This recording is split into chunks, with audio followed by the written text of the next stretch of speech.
امت کا سایہ توحید کا پرچم لہرایا، اے مرد مجاہد جاگ ذرا اب وقت شہادت ہے آیا۔ السلام علیکم دوستو، میں ہوں آپ کی بریرہ ندیم اور آپ دیکھ رہے ہیں BNN انٹرٹینمنٹ۔ آج میں بات کروں گی نشان حیدر کے حوالے سے، جو پاکستان کا سب سے بڑا فوجی اعزاز ہے۔ تو دوستو، کیا آپ جانتے ہیں کہ نشان حیدر کیوں اور کس کو دیا جاتا ہے اور یہ کس طرح تیار کیا جاتا ہے؟ آج میں آپ سے یہ تمام معلومات شیئر کروں گی، لیکن سب سے پہلے میں آپ کو کہنا چاہوں گی کہ میرے چینل کو سبسکرائب ضرور کریں اور بیل آئیکن پر کلک کریں تاکہ آپ کو میری ویڈیوز ملتی رہیں۔ سب سے پہلے میں آپ کو بتاتی ہوں کہ نشان حیدر کس طرح تیار کیا جاتا ہے۔ نشان حیدر دوران جنگ دشمن سے قبضے میں لیے گئے اسلحے کو پگھلا کر تیار کیا جاتا ہے اور اس میں 20% سونے کا استعمال بھی کیا جاتا ہے۔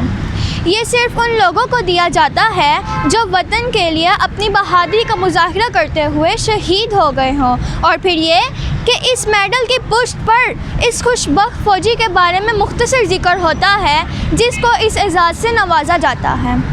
اب میں آپ کو بتاتی ہوں کہ نشان حیدر اب تک فوج کے 11 نوجوانوں کو مل چکا ہے۔ تو چلیے میں آپ کو بتاتی ہوں کہ وہ خوش نصیب فوجی کون ہیں جنہیں نشان حیدر سے نوازا گیا ہے۔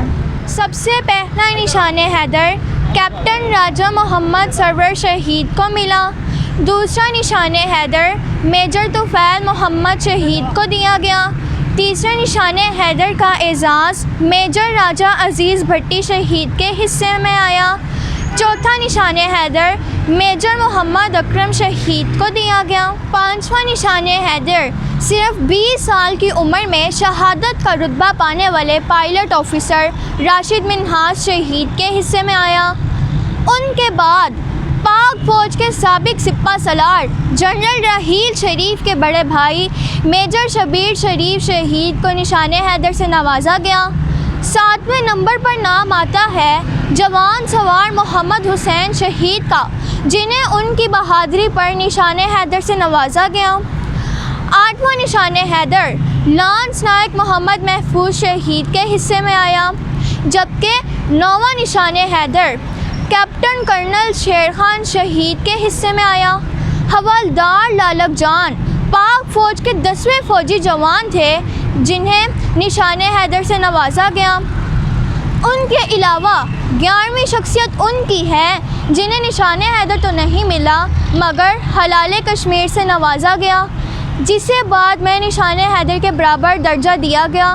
ان کا نام نائک سیف علی جنجوعہ شہید ہے۔ ان تمغوں کا مقصد اپنی فوج کی حوصلہ افزائی کرنا ہے اور ہر جوان ان تمغوں کو اپنے نام کرنے کے لیے ملک پر نثار ہونے کے لیے ہر وقت تیار رہتا ہے۔